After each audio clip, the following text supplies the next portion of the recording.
నమస్కారం, G3 news వార్తలకు స్వాగతం. ముందుగా వార్తల్లోని ముఖ్యాంశాలు. మడ అడవుల సంరక్షణపై పవన్ కళ్యాణ్ కీలక వ్యాఖ్యలు. పాత మడ అడవులను కాపాడటం, కొత్త వాటిని పెంచడం ప్రభుత్వ లక్ష్యమన్న పవన్. రాష్ట్ర తీర ప్రాంతానికి మడ అడవుల రక్షణ గోడ లాంటివన్న డిప్యూటీ సీఎం. 700 హెక్టార్లలో మడ అడవుల అభివృద్ధి పనులు చేపట్టామని వెల్లడి. ఉర్దూ యూనివర్సిటీ భూముల అంశం ప్రభుత్వంపై కేటీఆర్ ఆగ్రహం. ఉర్దూ వర్సిటీ భూములకు సంబంధించి ప్రభుత్వం నోటీసులు.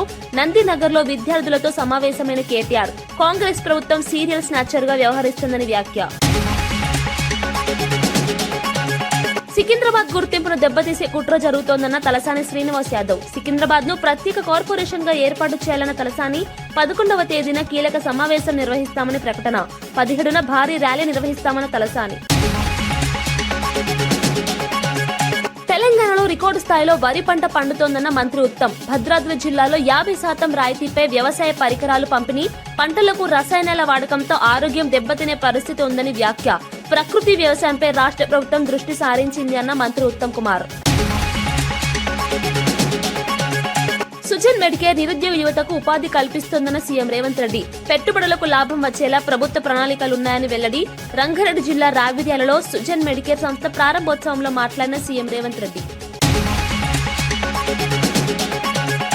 రావిర్యాలలోని టీజీఐఏసీ ఈ సిటీలో సుజన్ మెడికేర్ సంస్థ నూతన తయారీ యూనిట్ ను ముఖ్యమంత్రి రేవంత్ రెడ్డి ప్రారంభించారు. ఈ సందర్భంగా ఆయన మాట్లాడుతూ సుజన్ మెడికేర్ లాంటి పరిశ్రమలు నిరుద్యోగ యువతకు పెద్ద ఎత్తున ఉద్యోగ అవకాశాలు కల్పిస్తున్నాయని అన్నారు. పెట్టుబడులకు లాభం వచ్చేలా ప్రభుత్వం స్పష్టమైన ప్రణాళికలతో ముందుకు సాగుతోందని తెలిపారు. పెట్టుబడులకు అనుకూలమైన వాతావరణం తెలంగాణలో ఉందని, దానికి తగిన విధంగా పాలసీలు రూపొందిస్తున్నామని చెప్పారు. హైదరాబాద్ నగరం ప్రపంచ నగరాలతో పోటీ పడే స్థాయికి చేరిందని, ప్రపంచవ్యాప్తంగా పెద్ద కంపెనీలకు భారతీయులే సీఈఓలుగా ఉన్నారని గుర్తు చేశారు. ఫార్మా రంగం వేగంగా అభివృద్ధి చెందడం వల్ల ప్రపంచం హైదరాబాద్ వైపు చూస్తుందన్నారు. నిరుద్యోగ సమస్యకు పరిష్కారం కావాలంటే ప్రైవేట్ రంగాన్ని ప్రోత్సహించాల్సిన అవసరం ఉందని సీఎం స్పష్టం చేశారు. దర్శకమైన ప్రణాళికలని పెట్టుబడులను ఆకర్షించడానికి ఈ దేశంలో ఉండే ఇతర నగరాలతో పోటీ పడడం కాదు, ప్రపంచంలో ఉండే గొప్ప నగరాలు గొప్ప దేశాలతో ఈరోజు తెలంగాణ పోటీ పడాలనుకుంటుంది. పదే పదే చర్చలలో ఆంధ్రప్రదేశ్తోనో, కర్ణాటకతోనో, మహారాష్ట్రతోనో, తమిళనాడుతోనో, లేకపోతే ఢిల్లీలో ఉండే గుర్గాంతోనో తెలంగాణ పోటీ పడుతుంది అన్న చర్చ జరుగుతుంది. ఆ చర్చకు పులి స్టాప్ పెట్టి ఈరోజు జపాన్, జర్మన్, సౌత్ కొరియా లాంటి దేశాలతో, సింగపూర్, టోక్యో, న్యూయార్క్ లాంటి నగరాలతో పోటీ పడాలని ఈరోజు తెలంగాణ రాష్ట్ర ప్రభుత్వం ఆలోచన చేస్తుంది. ఈరోజు తెలంగాణలో ఐఎస్బి, నల్సార్ యూనివర్సిటీ, ట్రిపుల్ ఇలాంటి మంచి యూనివర్సిటీలు, నాలెడ్జ్ హబ్ ఈరోజు తెలంగాణలో ఉంది. ఈరోజు పరిశ్రమలకు అనుకూలమైన పరిస్థితులు, ప్రభుత్వ విధానాలు అందుబాటులో ఉన్నాయి. అందుకే ఈరోజు Telangana wanted to rise, Telangana wanted to compete with New York, South Korea or other countries.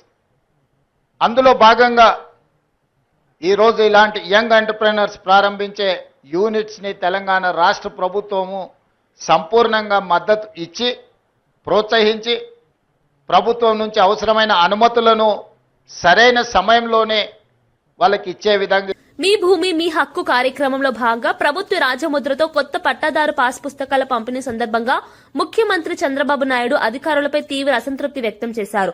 రైతు పట్టా పాస్బుక్స్ పంపిణీలో నిర్లక్ష్యం వహించడాన్ని ఆయన తీవ్రంగా తప్పుపట్టారు. ప్రభుత్వ ఉద్దేశాలకు విరుద్ధంగా వ్యవహరిస్తే సహించేది లేదని హెచ్చరించారు. ఇంకోసారి ఇలాంటి తప్పిదాలు జరిగితే కఠిన చర్యలు తప్పవని స్పష్టం చేశారు. రైతులకు సంబంధించిన అంశాల్లో అలసత్వం ప్రదర్శించడం అన్యాయమని అన్నారు. ఈ కార్యక్రమంలో ఎమ్మెల్యేలు, ఎంపీలు కూడా పూర్తి బాధ్యతతో వ్యవహరించాలని ఆదేశించారు. రైతుల హక్కుల పరిరక్షణే ప్రభుత్వ ప్రధాన లక్ష్యమని, అందులో ఎలాంటి రాజీ ఉండదని చంద్రబాబు స్పష్టం చేశారు. వ్యవస్థలో జవాబుదారీతనం తీసుకురావడమే ఈ హెచ్చరికల ఉద్దేశమని ఆయన వ్యాఖ్యానించారు. ఎన్నికల ముందు నేను మాట్లాడాను. నేను ఆ రోజు చెప్పాను, తప్పు చేస్తున్నారని ఆనాటి ప్రభుత్వంలో ఉండే ముఖ్యమంత్రికి, పార్టీకి హెచ్చరించాను. సున్నితమైన సమస్యతో తలగొక్కుంటే మసైపోతారని కూడా చెప్పా. లెక్క పెట్టుకోలా.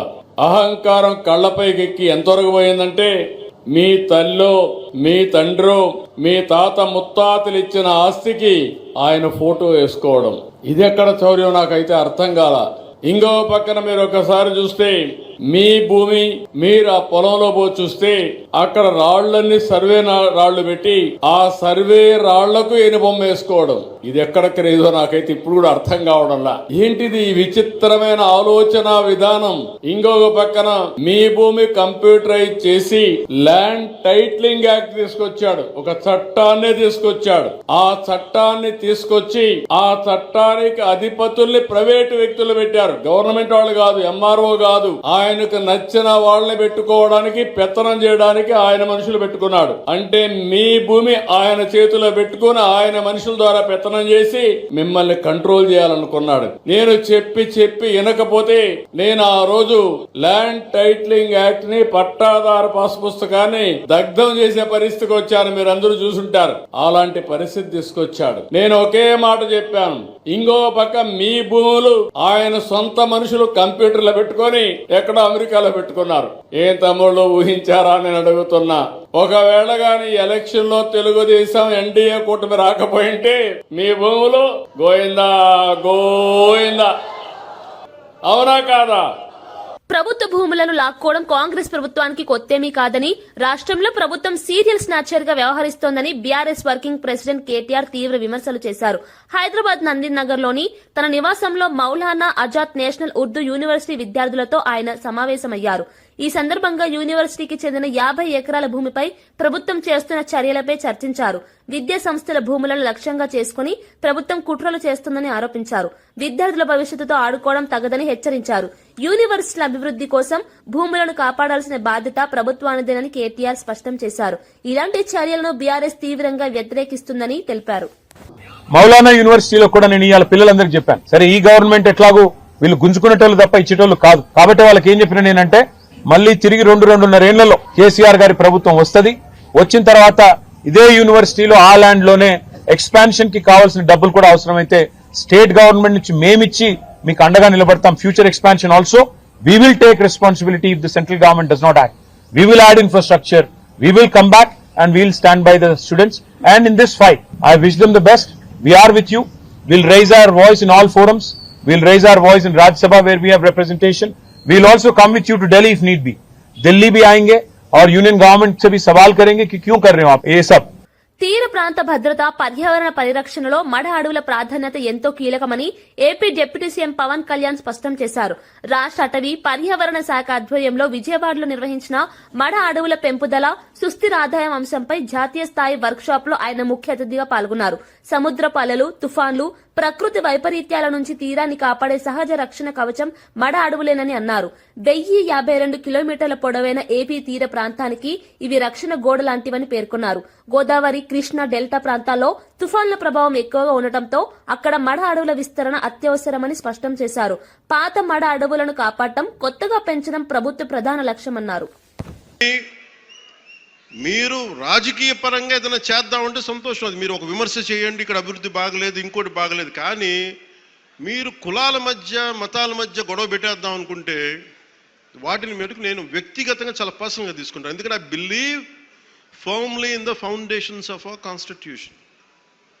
నేను రూల్లే మాట్లాడతా, రూల్నే అప్లై చేస్తా. అది దయచేసి ఉన్నతాధికారులందరూ, అది మీరు కలెక్టర్ గారు కావచ్చు, ఎస్పీ గారు కావచ్చు, మీరు ప్లీజ్ అది మీరు చాలా ఫర్మ్గా అప్లై చేయండి. అది నేను స్వయాన ముఖ్యమంత్రి గారే మేము తప్పు చేసినా మాకు కూడా అప్లై చేయండి అని మేము శాసనసభలో చెప్పి we are bounded by that word. అందుకని ఎవ్వరూ కూడా వ్యవస్థకు అతీతులు కాదు, నాతో సహా. అందుకని దాని దృష్టిలో మేము వ్యవస్థకు లోబడి ఉంటాం, మేము వ్యవస్థకు లోబడి రెచ్చగొడతామంటే దానిని ఎలా హ్యాండిల్ చేయాలో, ఎందుకంటే అక్కడ దాకా దృష్టి పెట్టలే, చాలా సంయమనంతో ఉన్నాను నేను. మీరు పిఠాపురంకు వచ్చి గొడవలు పెడతా ఉంటే నేను ఇక్కడ కూర్చొని మొత్తం ఏరేస్తాను, అందరిని గుర్తుపెట్టుకోండి.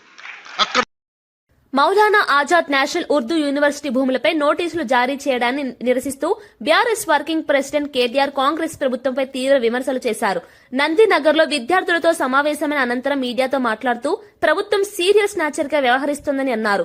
జయశంకర్ వ్యవసాయ విశ్వవిద్యాలయం నుంచి 100 ఎకరాలు తీసుకున్నారని, హైదరాబాద్ కేంద్రీయ విశ్వవిద్యాలయంలోనూ 400 ఎకరాల భూమిని దోచుకునే ప్రయత్నం చేశారని ఆరోపించారు. విద్యార్థులు పోరాడినా ప్రభుత్వం పట్టించుకోలేదని మండిపడ్డారు. సుప్రీంకోర్టు జోక్యం చేసుకునే వరకు కేంద్ర రాష్ట్ర ప్రభుత్వాలు స్పందించలేదని అన్నారు. విద్యా సంస్థల భూములను కాపాడేందుకు బీఆర్ఎస్ పోరాటం కొనసాగిస్తుందని కేటీఆర్ స్పష్టం చేశారు. భారతదేశంలోనే ఉర్దూ స్టడీస్ కి ఉన్న ఒకే ఒక్క సెంట్రల్ యూనివర్సిటీని ఏ రకంగా ఈ రాష్ట్ర ప్రభుత్వం నిర్వీర్యం చేసే ప్రయత్నం చేస్తున్నదో, దీన్ని కూడా రియల్ ఎస్టేట్ అవసరాల కోసం ఏ రకంగా వాడుకోవడానికి విలువైన ఆ భూములను ఏ రకంగా 50 ఎకరాలను ఇవాళ స్వాధీనం చేసుకోవడానికి ప్రయత్నం చేస్తున్నదో వారి బాధను వివరించడానికి ఇక్కడికి వచ్చారు. ఈ మౌలానా అబుల్ కలాం ఆజాద్ యూనివర్సిటీ ఏదైతే ఉన్నదో, వీరు గతంలో కూడా హైదరాబాద్ ఇన్ఫ్రాస్ట్రక్చర్ అవసరాలకు సంబంధించినంత వరకు ఎప్పుడైనా కూడా సహకరించారు. ఎప్పుడైనా కూడా ముందుకొచ్చి హైదరాబాద్ ముందుకు పోతుంది అంటే మాత్రం వారు కూడా మనకు అండగా నిలిచారు. బీఆర్ఎస్ గవర్నమెంట్ వచ్చిన తర్వాత ఆ ఖాజాగూడ చెరువు నుంచి యువతల గచ్చిబౌలి టు అటు నానక్రామ్ కూడా ఒక లింక్ రోడ్ తీయడానికి ల్యాండ్ అడిగితే 7 ఎకరాల స్థలం అప్పుడు కూడా యూనివర్సిటీ ల్యాండ్ అప్పుడు కూడా వాళ్ళు సహకరించారు.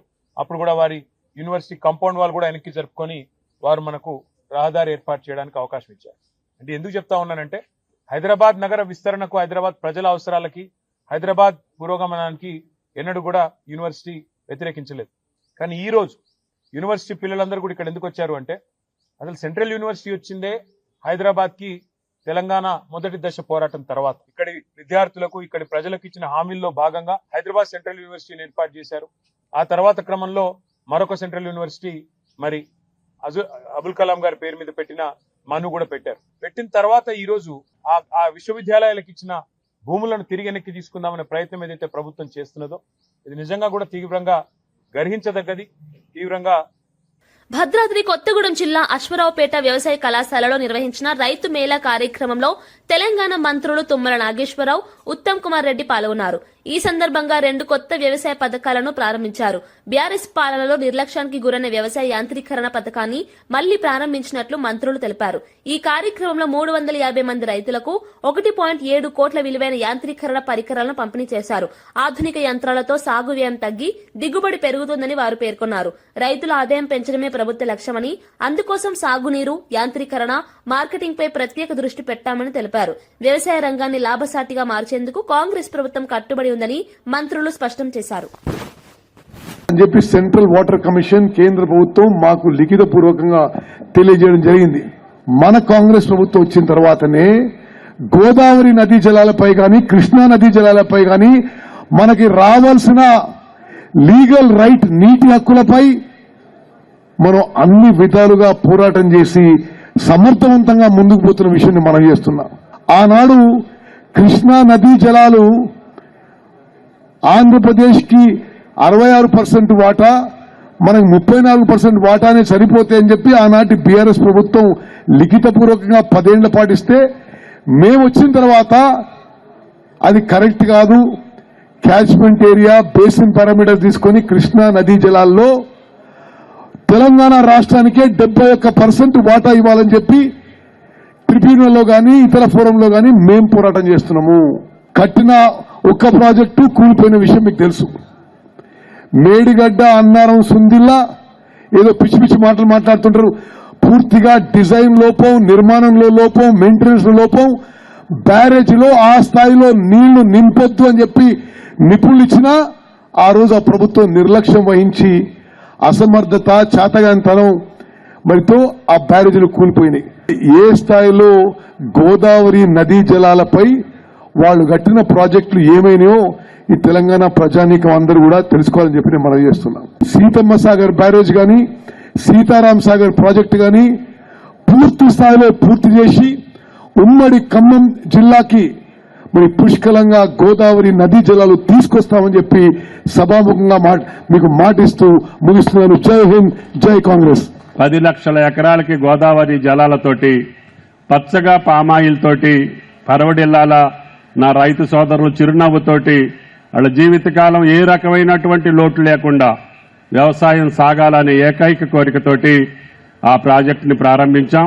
తెలంగాణకి ఆయిల్ ఫామ్ ఉంది, దాన్ని ప్రోత్సహించి 32-33 జిల్లాల్లో, హైదరాబాద్ తప్ప మిగతా అన్ని జిల్లాల్లో మనం ఆయిల్ ఫామ్ ను ప్రోత్సహిస్తున్నాం. అశోక్ నగర్ లో సినిమా థియేటర్ ఓపెనింగ్ కు వెళ్తున్న ముఖ్యమంత్రి రేవంత్ రెడ్డిపై బీఆర్ఎస్ నేత హరీష్ రావు తీవ్ర వ్యాఖ్యలు చేశారు. అదే అశోక్ నగర్ లో నిరుద్యోగులను కలిసే ధైర్యం ఉందా అని ఆయన సవాల్ విసిరారు.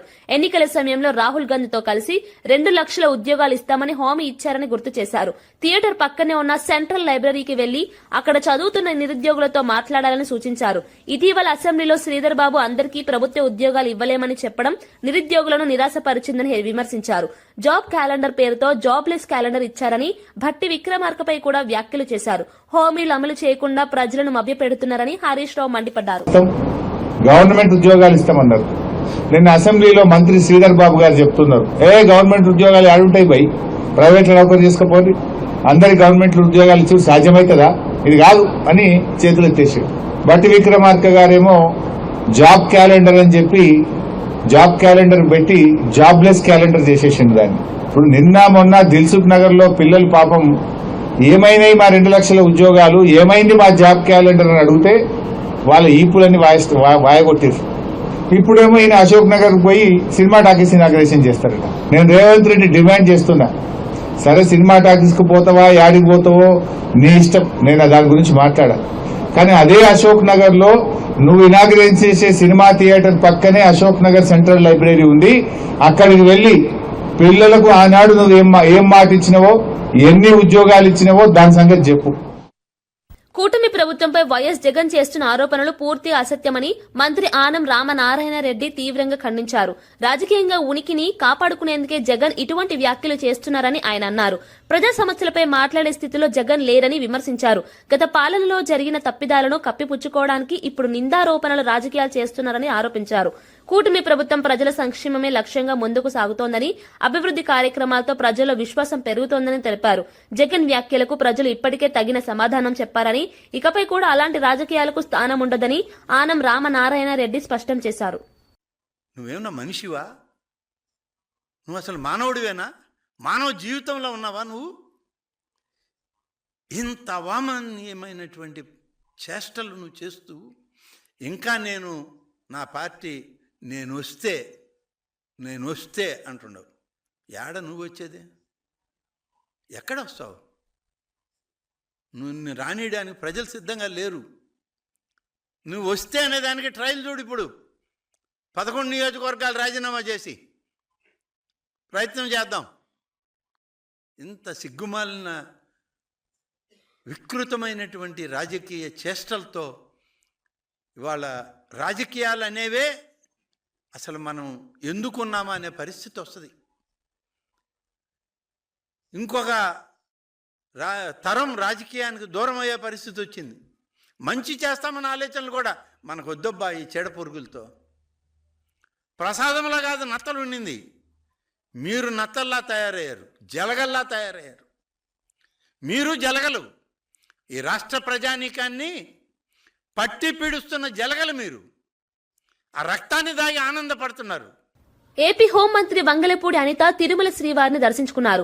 వీఐపీ ప్రారంభ విరామ దర్శన సమయంలో ఆమె స్వామివారి సేవలో పాల్గొన్నారు. ఆలయ సంప్రదాయాల ప్రకారం పూజలు నిర్వహించి శ్రీవారి ఆశీస్సులు తీసుకున్నారు. అనంతరం ఆలయ అధికారులతో మాట్లాడి భక్తులకు అందుతున్న సౌకర్యాలపై వివరాలు తెలుసుకున్నారు. భక్తులకు ఎలాంటి అసౌకర్యాలు కలగకుండా ఏర్పాట్లు చేయాలని సూచించారు. తిరుమలలో శాంతి భద్రత నిర్వహణ, భద్రతా ఏర్పాట్లపై కూడా ఆమె అధికారులతో చర్చించారు. శ్రీవారి దర్శనం అనంతరం రాష్ట్ర ప్రజల శ్రేయస్సు కోసం ప్రార్థించినట్లు అనిత తెలిపారు.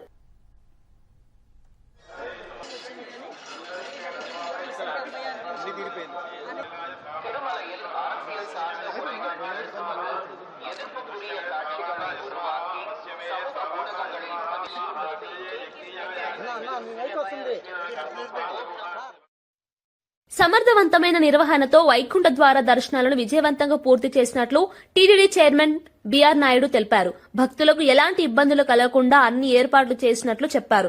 భద్రత, క్యూలైన్ నిర్వహణ, అన్న ప్రసాదాల పంపిణీ వంటి అంశాల్లో సమన్వయంతో పనిచేశామని వివరించారు. భారీ సంఖ్యలో భక్తులు తరలివచ్చినా ప్రశాంత వాతావరణంలో దర్శనాలు కొనసాగాయని పేర్కొన్నారు.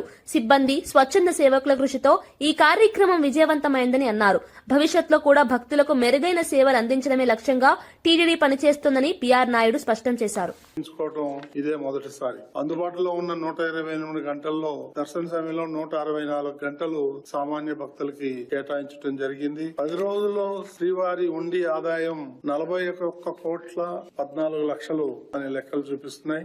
వివిధ విభాగాల సమన్వయంతో ఎప్పటికప్పుడు ఏఐ కమాండ్ కంట్రోల్ రూమ్ ద్వారా బేరీజ్ వేసుకుంటూ పర్యవేక్షిస్తూ అధికారులు నిరంతరం ఎక్కడెక్కడ ఏమేం జరుగుతుందనేటువంటిది చూసి దానికి అనుగుణంగా ఏర్పాట్లు చేయడం జరిగింది. మాజీ సీఎం వైఎస్ జగన్ నిర్వహించిన మీడియా సమావేశంపై మంత్రి సత్యకుమార్ యాదవ్ తీవ్ర వ్యాఖ్యలు చేశారు. జగన్ మాట్లాడిన మాటలు పూర్తిగా అవగాహన లోపాన్ని ప్రతిబింబిస్తున్నాయని ఎద్దేవా చేశారు. ప్రభుత్వ విధానాలపై కనీస అవగాహన లేకుండా ఆరోపణలు చేయడం జగన్ కు అలవాటుగా మారిందని విమర్శించారు. ప్రజలకు వాస్తవాలు చెప్పకుండా అబద్దపు ప్రచారాలతో రాజకీయ లబ్ది పొందాలని చూస్తున్నారని మండిపడ్డారు. గతంలో అధికారంలో ఉన్నప్పుడు ప్రజా సమస్యలను పట్టించుకోని జగన్ ఇప్పుడు నీతులు చెప్పడం హాస్యాస్పదమని అన్నారు. కూటమి ప్రభుత్వం అభివృద్ది, సంక్షేమం దిశగా ముందుకెళ్తుంటే జగన్ మాత్రం వ్యక్తిగత రాజకీయాలకే పరిమితమవుతున్నారని విమర్శించారు. ప్రజలు అన్నింటినీ గమనిస్తున్నారని, ఇటువంటి వ్యాఖ్యలకు ఇకపై రాజకీయ ప్రాధాన్యం ఉండదని మంత్రి సత్యకుమార్ స్పష్టం చేశారు. గాని లేదా రాయలసీమ లిఫ్ట్ ఇరిగేషన్ విషయంలో గాని లేదా ఇతరత్ర అభివృద్ధి కార్యక్రమం రాష్ట్రానికి వస్తున్న పెట్టుబడుల విషయంలో గాని లేదా ఉపాధి అవకాశాల విషయంలో గాని ప్రతి దాని మీద కూడా జగన్మోహన్ రెడ్డి గారు ఒక అడ్డదిడ్డమైన వితండవాదం చేస్తూ తన అవగాహన రాహిత్యాన్ని ప్రజల ముందు ఆయనే ప్రదర్శించుకునే ప్రయత్నం నిన్న చేశారు. ఎక్కడ చూసినా కూడా నదీ పరివాహక ప్రాంతంలో వచ్చిన రాజధానిలో అభివృద్ధి చెందిన విషయం కూడా తెలిసిన విషయమే. తెలిసినప్పటికీ కూడా ప్రజల్ని తప్పుదోవ పట్టించే ప్రయత్నం ఎందుకు చేస్తున్నాడు? ఇవాళ అభివృద్ధి కార్యక్రమాలు ముందుకు పోతున్న నేపథ్యంలో ఇటువంటి అవాకులు చవాకులు పేలుతూ ఆయన తన కాళ్ళ కింద నేల కదలకుండా కాపాడుకునే ప్రయత్నం చేస్తున్నారు. తన పార్టీ నుంచి నాయకులు జారిపోకుండా కాపాడుకునే ప్రయత్నం చేస్తున్నారు. అనంతపురం జిల్లా పుట్టపర్తిలో పల్లె పండుగ కార్యక్రమంలో భాగంగా మినీ గోకులం షెడ్లను ప్రారంభించారు. ఈ కార్యక్రమంలో పుట్టపర్తి ఎమ్మెల్యే పల్లె సింధూరారెడ్డి, మాజీ మంత్రి డాక్టర్ పల్లె రఘునాథ్ రెడ్డి పాల్గొన్నారు. ఈ సందర్భంగా ఎమ్మెల్యే సింధూరారెడ్డి మాట్లాడుతూ రైతుల సంక్షేమమే కూటమి ప్రభుత్వ ప్రధాన లక్ష్యమని చెప్పారు. ప్రభుత్వ గోకులాల ద్వారా పశువులకు పూర్తి రక్షణ కల్పించడమే కాకుండా పాడి రైతులకు ఆర్థిక భరోసా అందుతుందని తెలిపారు. గ్రామీణ ఆర్థిక వ్యవస్థను బలోపేతం చేయడంలో పశు సంరక్షణ కీలక పాత్ర పోషిస్తుందని పేర్కొన్నారు. పల్లె పండుగ వంటి కార్యక్రమాల ద్వారా రైతుల విశ్వాసం పెరుగుతోందని, భవిష్యత్తులో మరిన్ని సంక్షేమ కార్యక్రమాలు అమలు చేస్తామని హామీ ఇచ్చారు.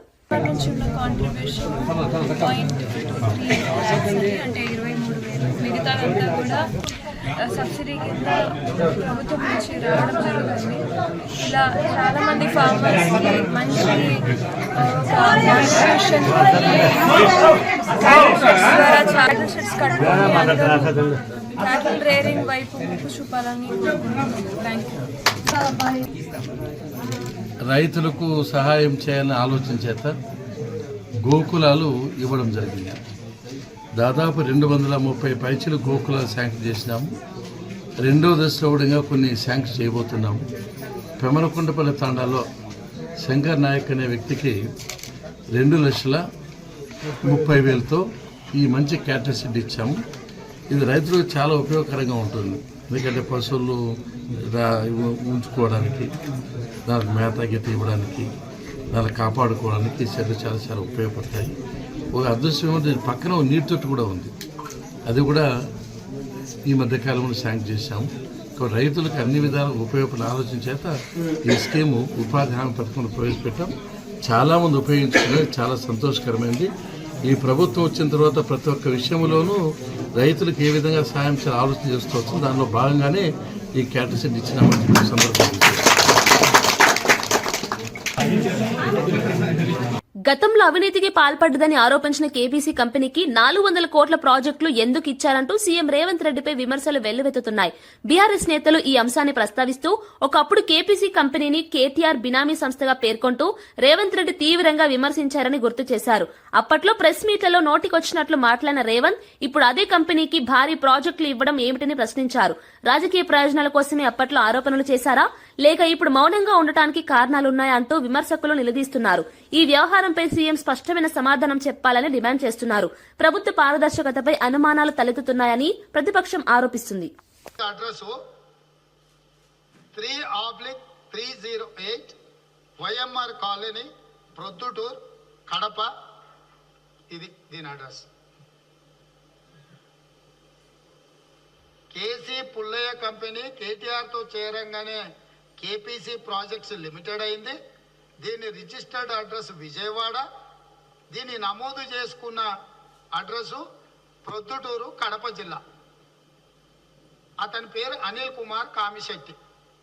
ఇతనిలో ఉన్న గొప్పతనం ఏంటంటే ఇతను ఆర్కిటెక్టో, ఇంజనీరో, లేకపోతే అద్భుత కళాఖండాలను సృష్టించే మంచి ఏమంటారు ఆర్టిస్టో కాదు. కేటీఆర్ క్లాస్మేట్ ఫ్రెండ్ శ్రీధర్ తేలుకుంట్ల అని ఒక సేటు ఉన్నాడు. ఆ సేటుకు అత్యంత సన్నిహితుడు. కేటీఆర్ అత్యంత సన్నిహిత మిత్రుడు తేలుకుంట్ల శ్రీధర్.